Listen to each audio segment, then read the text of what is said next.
The state of AI in SEO.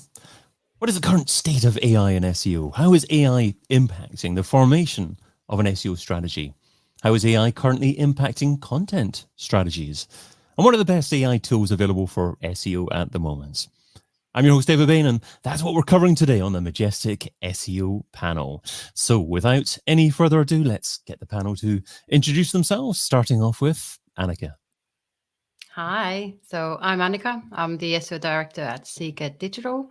We're a bespoke SEO agency based in the UK, and very excited to be here. Look forward to the chat. Great to have you here, Annika. Thanks for coming along. Also with us today is Garrett. Hey everybody, Garrett Sussman of iPullRank. We're a digital marketing agency. I'm the demand generation manager, but head down, nose deep in all sorts of AI. We do content strategy, SEO, technical SEO, and generative AI services, and just really excited to participate and have this conversation because whatever we talk about today will be different tomorrow. Absolutely. Well, we'll have to come back tomorrow then, Garrett, if that's what your intention was. Also joining us today is Pam. Hi, I'm Pam Aungst Cronin from Pam Marketing and Stealth Search and Analytics. At Pam Marketing, we work directly with clients on SEO, PPC, analytics, and WordPress. And through Stealth, we provide the same services on a reseller basis through white label basis through other agencies. Been nerding out pretty hard on AI, yet also frustrated with the lack of what it's doing for the SEO industry. So it'll be an interesting chat for sure. Absolutely. Thanks, Pam. And last but not least is TJ. David. So hey everybody, my name is Tejaswi. Feel free to address me as TJ if that's way easier for you. I'm the SEO director at WordPress. We do all things SEO. We live and breathe SEO. And I'm very happy to be a part of this distinguished panel and share some insights on everything that we've been doing from our side on the SEO side of things with regards to AI. Super. Well, AI has perhaps changed everything over the last few months almost in terms of what might be possible from an SEO perspective. But Pam was saying there, maybe it hasn't impacted things as much as she hoped. So shall we start off by exploring where AI is today versus a few months ago and what has been impacted and perhaps what hasn't been impacted? So as you said that in the start, Pam, what do you feel has changed and what do you feel has stayed the same?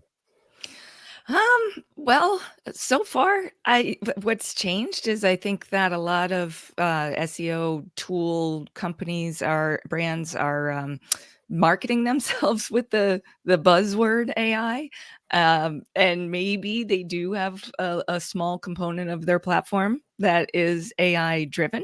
But for the most part, I feel like I just see a ton of really not AI tools claiming to be AI tools. I don't know if it's just me, but I feel like everyone I look at, I'm like, that's not AI. Well, let's see if that's the majority of thoughts that happen to be perforating through the the digital sphere in this particular webinar. So, Annika, has AI changed the way that you conduct your day-to-day SEO activities much? I think so. So at least at Seeker, we try to incorporate it in sort of various aspects of SEO because we obviously do digital PR, we do link building, technical SEO. So you have to kind of look into how to actually incorporate it into your processes. And that can obviously take a long time. And all of that has kind of evolved a lot in the past few months. And I'm sure everybody's kind of experienced the same. It was a massive rush in the beginning. Oh, we need to use AI, we need to use AI. And it wasn't quite clear, I guess, for anybody how to really use it and when to use it. I think at Seeker, what we feel AI's kind of most powerful tool is sort of the initial research and the sort of strategy stage for all of the sort of, I guess, content marketing and even tech SEO as well. So whether it's, finding new topics or figuring out, any kind of, specifics that you want to either include in your own content or perhaps even, in your PR. I think that's sort of the main area that we've finally kind of incorporated it quite well.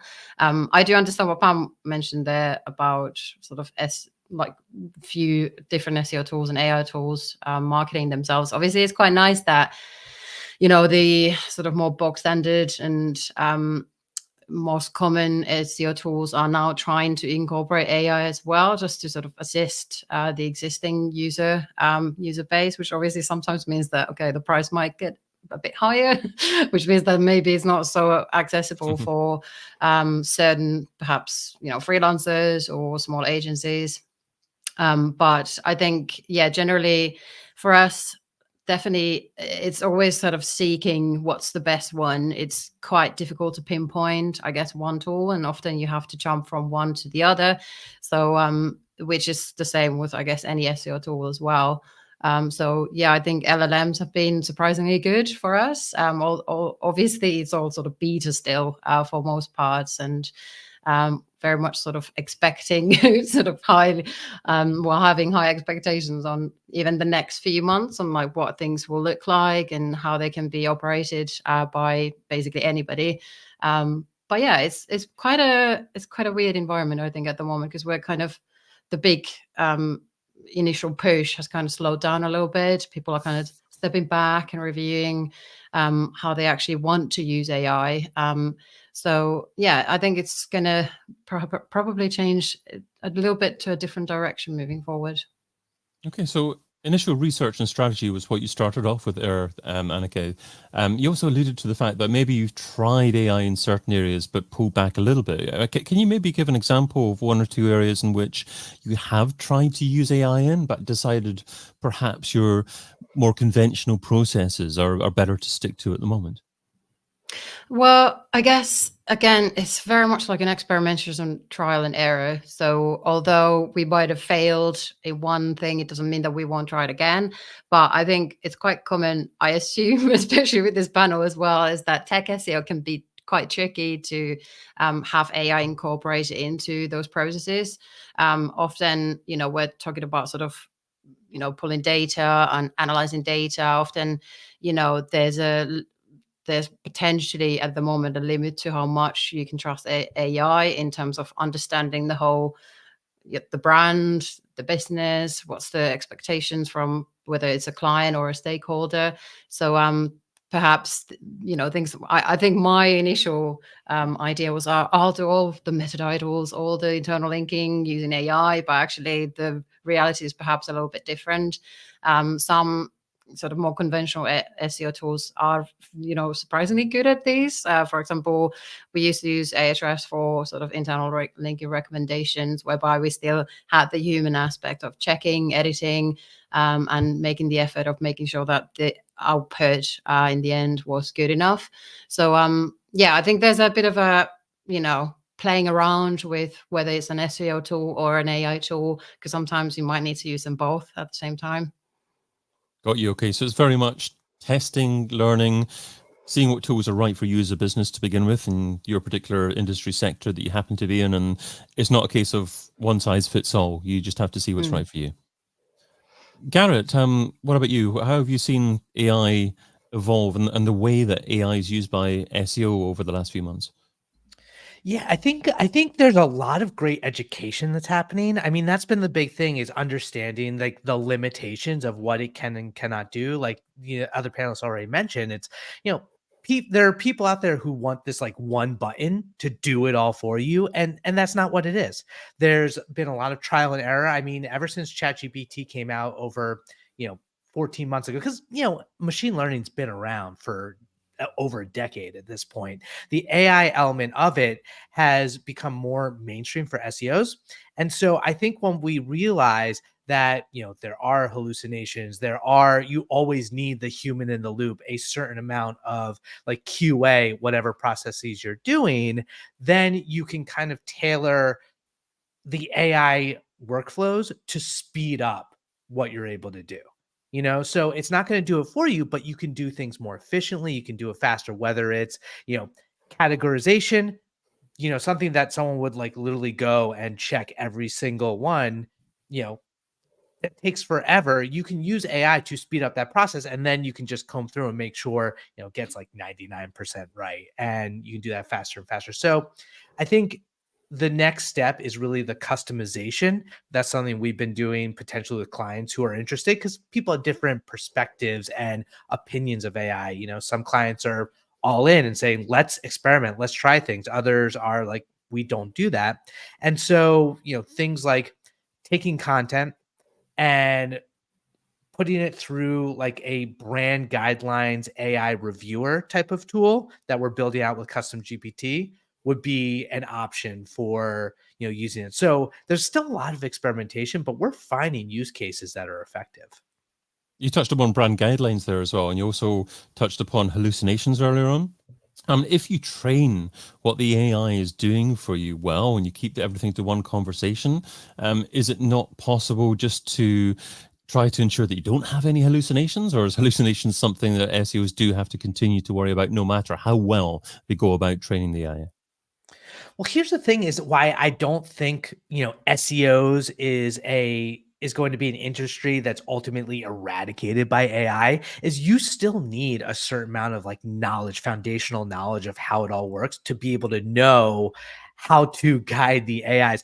Perfect example, the other day, I was trying to build code to be able to check content relevance, right? To actually come up with a mathematical score of whether the paragraph I'm writing is relevant to a keyword I'm targeting. And so my boss, Mike King, knows this stuff inside out, has a computer science background. So I'm trying to do it myself. And it gave me this code that worked, but it was using an old version of a framework that's not used anymore. And Mike knew it. Right.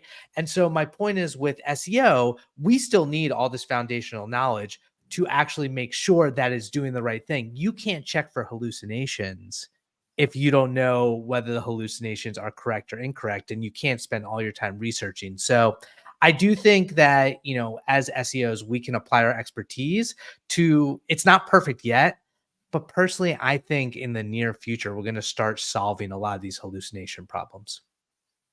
Great points. But obviously, you're always looking to position what you do as an SEO and as a business head and shoulders above your competitors. And if you can be great at what you do and spot hallucinations or errors or enhance the content, the suggestions that the AI provides, then obviously you're more likely to be ranking higher for your targets keyword phrases in the future, hopefully.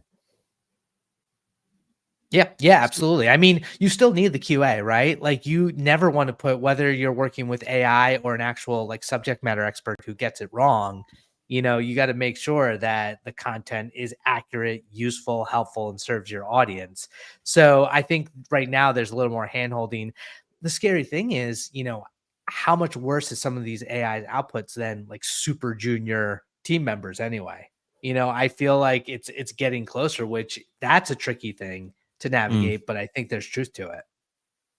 Absolutely. I mean, one thing I'd like to touch upon, ideally, if we have enough time, is how this impacts more junior roles in an SEO agency.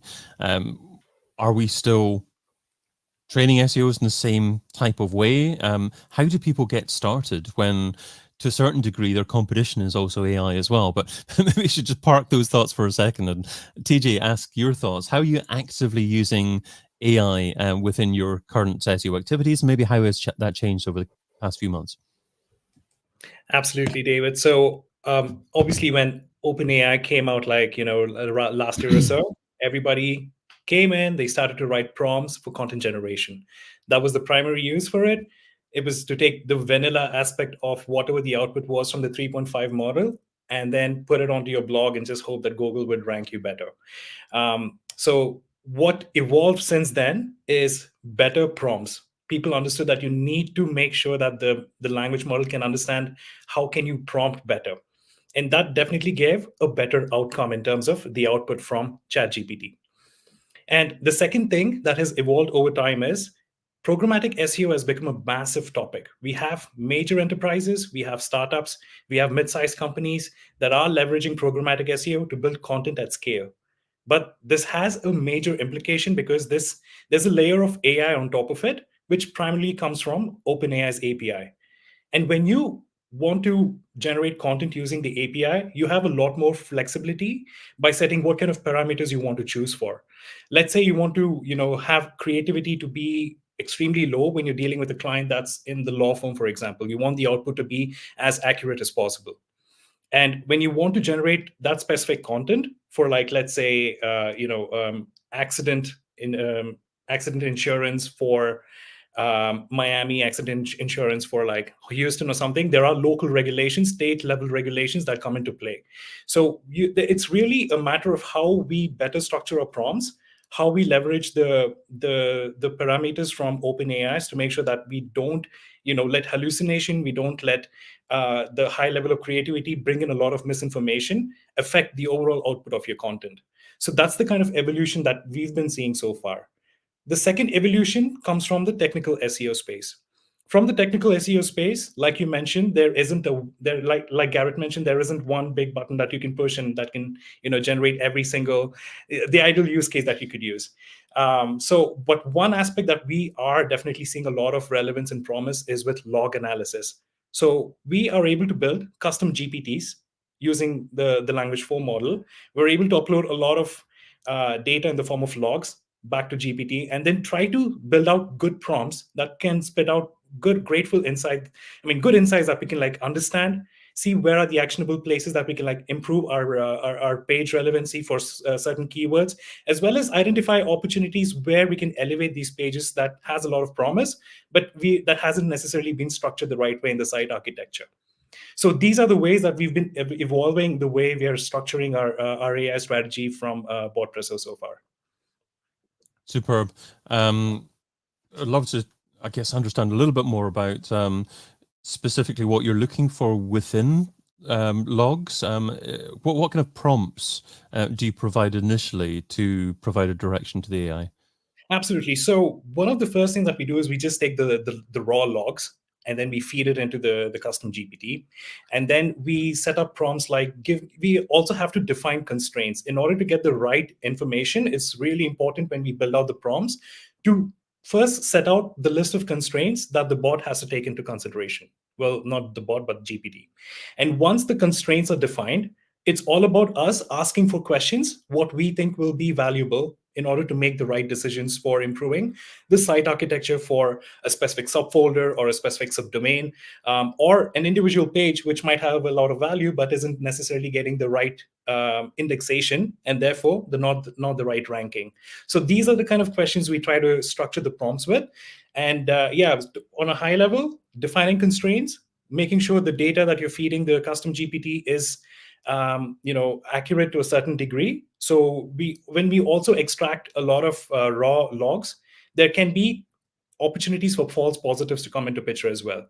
So we really have to, remove certain biases out of it. And this is where the human element comes into play. So you cannot really say that AI can 100%, get the information and solve all problems for you. There has to be a human layer in the middle, making sure that the AI is able to generate a lot of the correct insights for you. And that's how we've been seeing the evolution of AI so far. Superb. Thanks, TJ. And also an important part of the way that AI is impacting SEO it's not just an SEO's day-to-day activities. It's also how it's impacting the SERP, how it's delivering content to the user. Garrett, what's happening with search generative experience at the moment, and how is that impacting the SERP? So it's funny, still in experiment mode, right? They were experimenting with the AI snapshot. You could sign up for search labs. There was the end of experiment was supposed to be in December, comes and goes, and it's not being rolled out into the SERPs yet. We talk about it a lot in the potential of how it would impact traffic, because it's this like featured snippet on steroids. And so if it is deployed into the normal organic SERPs, that would have an impact on traffic. That would make our jobs as SEO significantly more complicated, because we don't anticipate any sort of reporting on it. And then ultimately, who shows up in the traffic, who shows up in the snapshot. And it's something that I've been playing around with in terms of being able to see if we can actually get in there intentionally, which I believe you can, but it's super volatile, because the index is always changing. It's always pulling in new information. There's no static, even with the featured snippet, for a given few weeks or months, you can't always expect the same results. So nothing's happening yet. However, the more you hear about AI in the mainstream and the more that Google talks about, their investment in AI, whether it's through, their newest LLM, which is Gemini, which is slowly being integrated into the way that search results, come out, whether it's like BERT or MUM or some of these other algorithms, it's an inevitability. And so I think as SEOs, it's our responsibility to pay attention to what's happening in the event that, tomorrow all of a sudden we see it in our SERPs and, our organic traffic, tanks, and what do we do next? Is the reason why Google aren't rolling it out more quickly the fact that it's costing them more to deliver SGE-powered results instead of conventional results? Oh man, it's so easy to speculate because you could say, oh, how will it impact ad revenue? Because have they figured out how to monetize it if you don't see ads in there? Does it cost more? Like on the one hand, Cindy Crum has done a lot talking about this idea that, with the personalization of Google and understanding so much of what you do, it stores a lot of information. So it doesn't always have to regenerate every time to the same extent. We see more and more of these filter bubbles in the SERPs, right, that are trying to guide our search queries where, if you put in dog, it'll have dog breeds and, dog sizes and other animals. Google is getting smarter in terms of providing more context for our search intent, which is kind of an element of AI as well. But ultimately, it's just something that has the potential to impact the way we think about SEO strategy. So to my point, just can't ignore it. Pam, you're not seeing any technical SEO tools that are powered by AI that are game-changing at the moment? No, but I'll clarify what I said before. I didn't mean to make it sound like AI is not impacting the SEO industry at all. I think that, I guess it's like, if you look at it like a spectrum of, there's simple tasks that you can use ChatGPT to help with. Like, take this list of keywords and group them for me. Give me 10 content ideas for this topic. That's super useful and has been a game changer. And then at the opposite end of the spectrum, the custom GPTs that TJ was talking about, that's going to be very, very useful. For a firm like us, so we're not like a, computer science development firm, but we're learning pretty quickly how to use simple Python scripts with the help of, ironically, ChatGPT to write them, to use the OpenAI's API to do custom tasks for us and to learn custom things about our internal processes. I guess what I'm not seeing is that in the middle, more, I hate to use the term cookie cutter because it makes it sound almost useless, but prepackaged, I guess, SEO specific AI tools for SEO specific tasks, such as some of the stuff we were talking about earlier, like internal linking or just specific SEO challenges where it's a tool for that.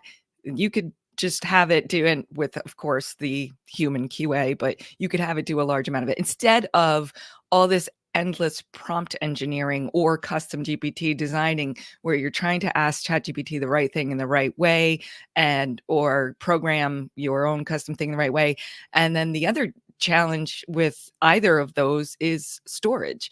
So when using ChatGPT's conversations to help us with something, we have to remember that it's not going to remember what we tell it about, this client doesn't want to use that type of tone or whatever it is in that session. The memory is all session based. So we have to then remember how and store and write down somewhere how we ended up engineering all those prompts, all the background information that we gave it in order for it to help us with that task so that we can have it help us with that same task again in the future. And then on the opposite end of the spectrum, if you're doing your own custom stuff, then obviously you're getting into server storage, processing power, the cloud architecture. It's, I guess, to clarify what I was saying before, at the simplest end of the spectrum, it has actually had the simple tools have had a big impact on the simple tasks. And at the other end of the spectrum, I see massive potential and ideas already coming together for customized GPTs. Maybe you end up with one custom GPT per client, so your whole team never forgets a thing that the client told you. That's awesome. It's that middle space that like just out of the box, ready to go turnkey solutions that I'm not seeing. So, Pam, are you saying that every SEO needs to be actively involved in testing and learning, getting their hands dirty and seeing maybe what works for them personally, rather than waiting for some bigger, more established tool to come along and offer them some kind of cookie cutter approach? Exactly. That's precisely it. Yes, of course, we as SEOs need to be involved in it. As business owners, we should be using it for process improvement and process optimization. There's no ignoring it. There's no excuse for ignoring it. But you said it exactly right. I guess what I am really saying is that I guess by now I even thought that there would be more out of the box things just ready for us at our fingertips to use as SEOs. And that's not the case. And I don't even see a lot of promise in what's coming out as far as that goes. So yes, exactly. Just don't sit around and wait for the next, do it all for you tool to pop up in any time soon. It just, you're going to have to kind of like find your own way with a bunch of different tools. We need to rely on Pam. Pam, create the ultimate SEO AI tool. I've been tempted. I'd have to find out how to clone myself first so I'd have the time, but maybe AI could help me with that too. Annika, you mentioned that you use AI as part of your ideation and at the beginning. So what does that process look like? And how do you or other SEOs in your team work together with AI? And how do you ensure that you're jumping in at the right stage and you're using AI for the right things? Yeah, absolutely. I think what we found when we're looking at content marketing as a whole, AI can be super useful when you're building these sort of integrated strategies. So whether it's for PR or for on-site content or editorial outreach, as an example, what we recently did, although scraping tools have been existing for a long time, but obviously with AI, it's a bit more accessible for somebody who's not very used to using these tools. So what we did, we scraped our client YouTube channel and the transcript, headlines, and effectively try to find any specific commentary opportunities from people who have been in their webinars or they've been presenting certain sort of topic. And that really helped us sort of find new topics for us to also produce content on their website itself. So without just having a YouTube channel, how do we utilize that content in different formats? One thing we also did was utilize these transcripts to create like a list of potential podcast titles and actually also ask for like experts that would be relevant for these podcast titles as a output as well. And ChatGPT actually generated really good list of 100 podcasts. And although it's not necessarily something that we would do or produce for the client, it's something that would integrate their own marketing strategy to the SEO impact and SEO sort of approach that we have as well. And therefore bring in, specific topics to press releases and, building that kind of whole ecosystem of content. So I think from the sort of research point of view, data gathering, information gathering point of view, even just LLMs can be super useful. And like you said, bringing different teams together, bringing the clients team together, as well as, the SEO teams as well. And yeah, we found that's been quite a nice way to create these new processes on a larger scale and be able to actually scale it up as well.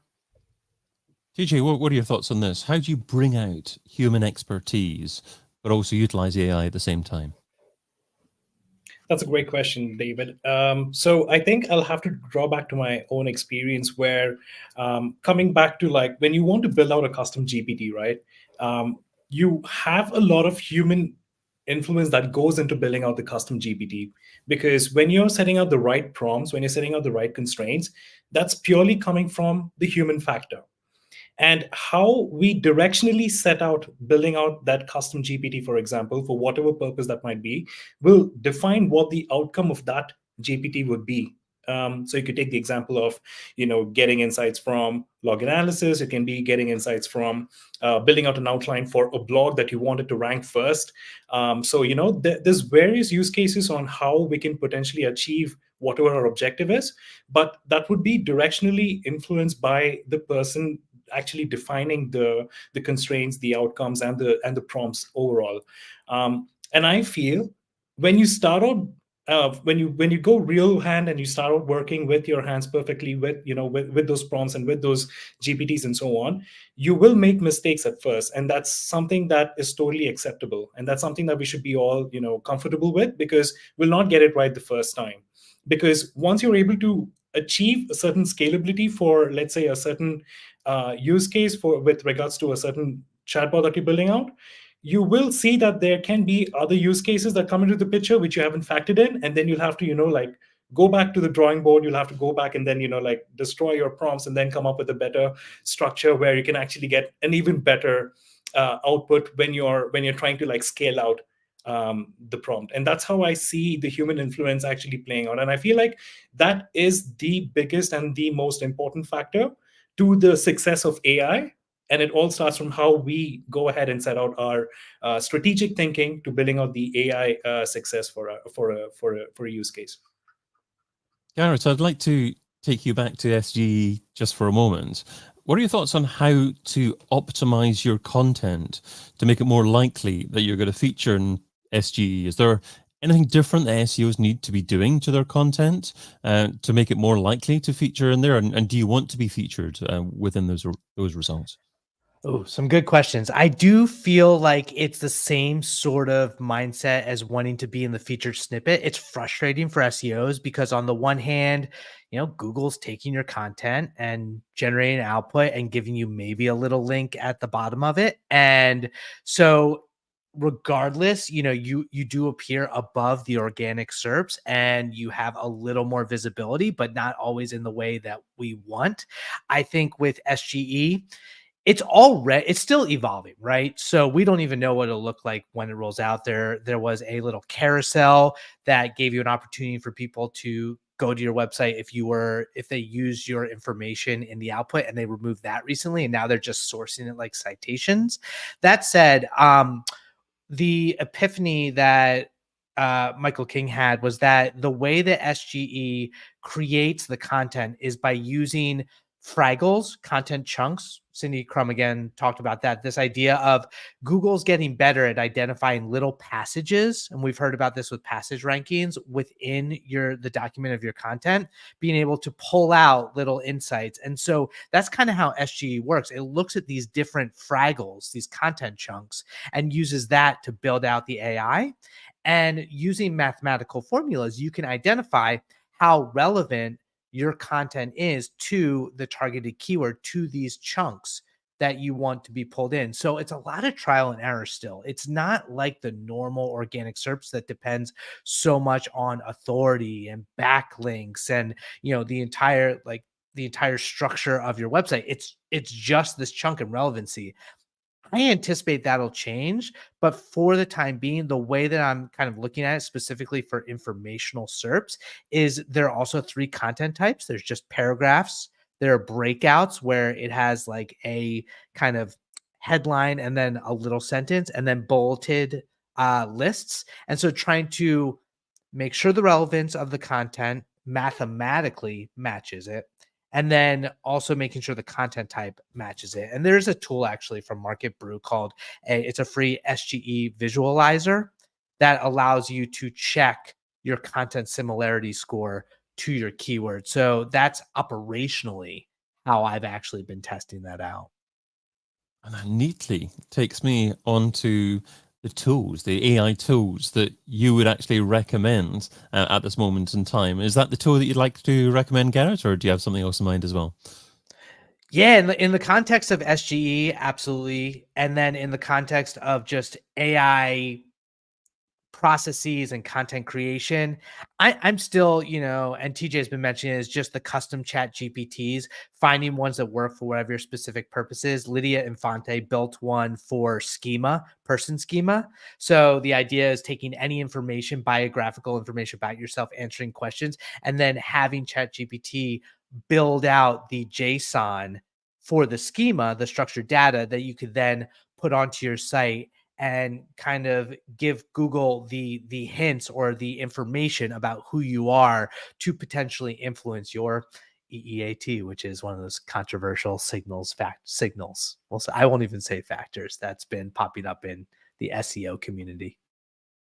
Annika, what are your thoughts on AI tools for SEOs, and what tool is appealing to you at the moment? Well, kind of very much what Garrett just said. I think at the moment, especially when we're looking at content and planning out what you're going to write about, the LLMs are great for that. And what I try to do is, although I'm not a content writer, but when doing that sort of ideation and topical research, I try to jump from one tool to the next. So perhaps start with maybe Bard, move on to Claude, then Bing, and then ChatGPT, and see what's the kind of like general consensus. Perhaps whether it's you're using the same prompt on all four, or the output from one and pasting it to the next and checking what's the kind of difference between the two.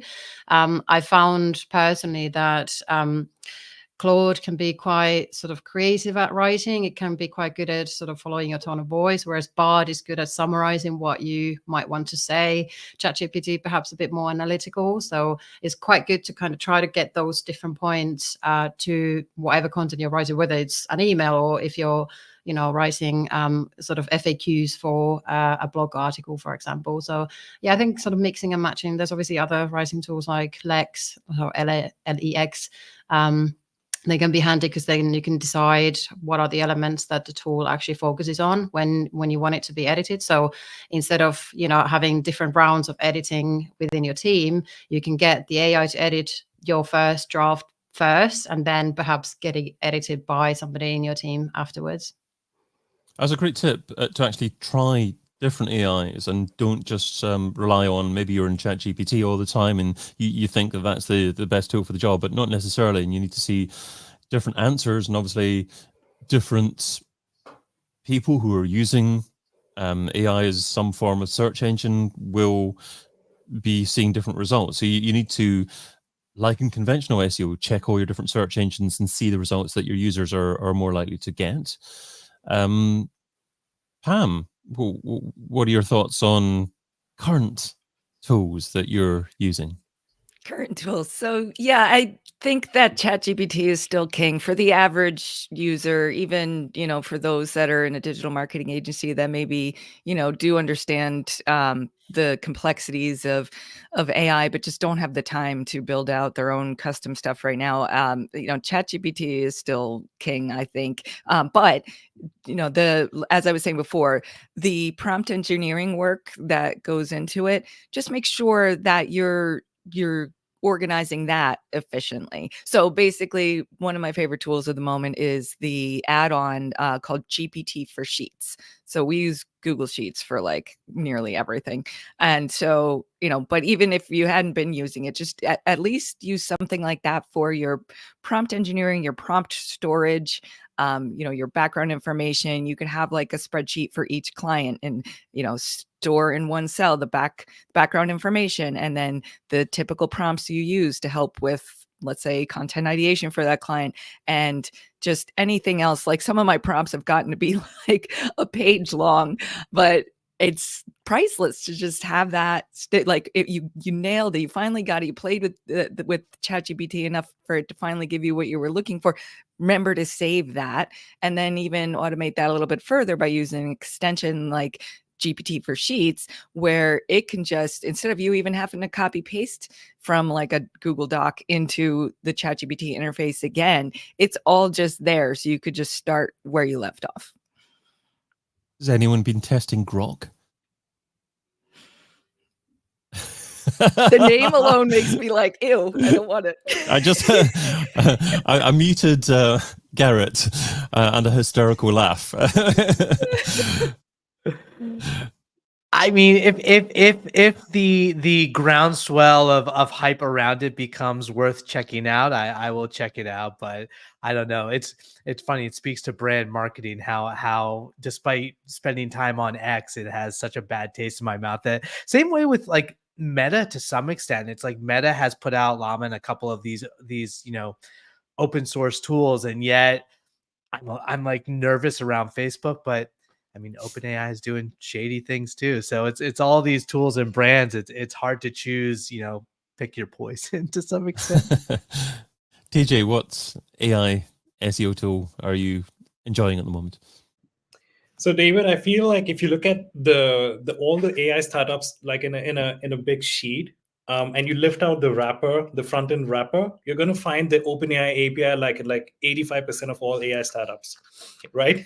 There's going to be some element of OpenAI present in all these AI startups. So personally, I feel that if you're able to nail down your expertise with OpenAI's API, as well as with custom bots, as well as with the actual interface with GPT, you are golden in terms of anything that you want to achieve from an AI perspective. And I feel like there isn't any other language model that is capable of delivering value like OpenAI does. I would definitely use Grok for building out memes. I feel like it's a great AI tool. If I want some creative ideas to go and troll somebody, that's the tool I would go for, right? So that's the way I see it. For everything SEO, OpenAI. For everything memes and trolling, Grok. Okay, let's finish off by getting your perspective on what you may intend to do over the coming 6 months or so. So is there one SEO activity that you haven't actually tried using AI for yet, but you have an intention to try to do so over the next 6 months or so? So if you can maybe share that one activity that you intend to test. You haven't got around to testing yet, but you intend to test over the coming few months, perhaps how you're going to do that, and then just finish off by reminding the listener your name and where people can find you online. So because you are nodding away, Garrett, I'm going to pick on you first. So what are you intending to do? I'll try to keep it short and sweet. One thing I know will work, but I haven't done yet is, to your point about subject matter expertise, is I do it with my podcast a little bit, but conducting an interview and then taking either that audio, mostly audio, and putting into, some OpenAI wrapper or ChatGPT itself to actually summarize it and pull out the key elements to make that process of still using, subject matter expertise within my content more efficient and faster. I think that's a great, like, summarization of existing content is a great use case for AI. And so being able to do that quickly and effectively is something I definitely want to try out. Garrett, you can find me online. I pull rank at on I'm not calling it X, on Twitter. You can find me on Twitter and LinkedIn. You can find Garrett on X. Okay, great. So I love that piece of advice, because when you're providing ChatGPT with a transcript, then that's its guardrails, isn't it? It's less likely to go off tangent and come up with something different. So that job of summarizing certainly seems like quite an appealing one. Superb. Okay, Annika, what task are you intending to use AI for over the coming few months? I think, well, TJ mentioned the custom GPTs a few times, and we've got a couple on the go. But I think that's something that we, as a business, we've obviously tried to find those sort of early adopters who are not only interested in AI, but they also have that kind of, I guess, background or somehow passion towards it. And I think sort of building our own bank of GPTs to use, whether it's for tech SEO or content, links, PR. I think that's sort of my dream. And so therefore, obviously using it for sort of multiple different ways. But that, I think, helps when you're sort of, I guess, standardizing certain processes, because often documenting like Pam said, these processes for a team can be really time consuming. So I think if we have a bank of GPTs, I think that would definitely help, especially, when you're hiring new people. And we sort of mentioned about, using AI when sort of being hired as a junior SEO. I think that would be like a great way to learn how an agency, for example, operates and what do they prioritize, what's important in their approach. So yeah, I think a bank of GPTs definitely will be my goal. And Super, thanks, Annika. Where people can find you. Yeah, you were just getting onto that. Yeah, well, same as what Garrett said, Twitter and LinkedIn, mainly LinkedIn. Twitter, I'm very bad at. Lovely. And Pam, what are your thoughts on what you're intending to use AI for over the coming few months? So I'm going to copy the previous answer and say a bank of GPTs. However, I am going to try my best not to base them on OpenAI because that lawsuit has me kind of nervous. I fear that whichever way that goes, even if it's just some kind of out of court settlement or whatever, I feel like it's going to set them back. It could set them back, quite a bit in their technology if they have to rewind and untrain. And I'm speaking about the New York Times suing OpenAI over, the fact that ChatGPT was trained on copyrighted material, or what they claim is copyrighted material. OpenAI claims it's fair use material.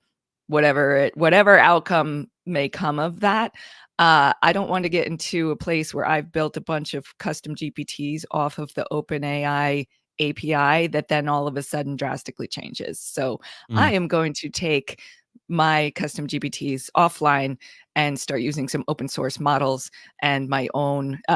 At first, I mean, obviously, cloud architecture is the way to go in the long term, but in the short term, use my own computer equipment. Like I have my mining rig that I used to mine Ethereum on. I'm going to change it into I was going to say, you have enough PCs, I'm sure, dotted about the house. my Ethereum rig is going to turn into an AI rig, and I'll see what I could do with that. And where can people find you, Pam? At Pam and Marketing on pretty much all the socials. Of late, I'm most active on TikTok. Lovely. And you should definitely check out Pam on TikTok. You haven't really encouraged me to get on there properly yet. I will maybe try it at some point. But Pam's doing a great job. Over the past year that I thought my target audience was not there, and I was completely wrong about that. There's a great community there for, types of people we're looking to connect with. Follow Pam on TikTok. TJ, what are your thoughts on what you intend to do with AI over the coming few months? I definitely want to mess with my teammates using Grok a lot more. I feel like I haven't done that enough. So that's something that I want to do more. But on the SEO side of things, I definitely want to go a lot more into programmatic SEO. I've seen the benefits that it has if executed properly. For specific use cases, it's a valuable goldmine that definitely deserves to be used to a greater degree. So I would definitely be pushing myself as well as my team to explore all possible options to scale content, which definitely adds value to users at the end of the day, while leveraging OpenAI. I feel like nothing still beats OpenAI, so that's going to be our fuel, and I'm going to push towards programmatic SEO over the next coming year for sure.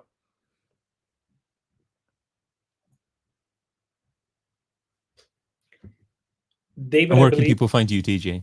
Oh yeah, you can find me on LinkedIn. I'm not going to give you out my Twitter ID. We'll stick with LinkedIn. Okay, well, let's see if you're on there in a few months' time.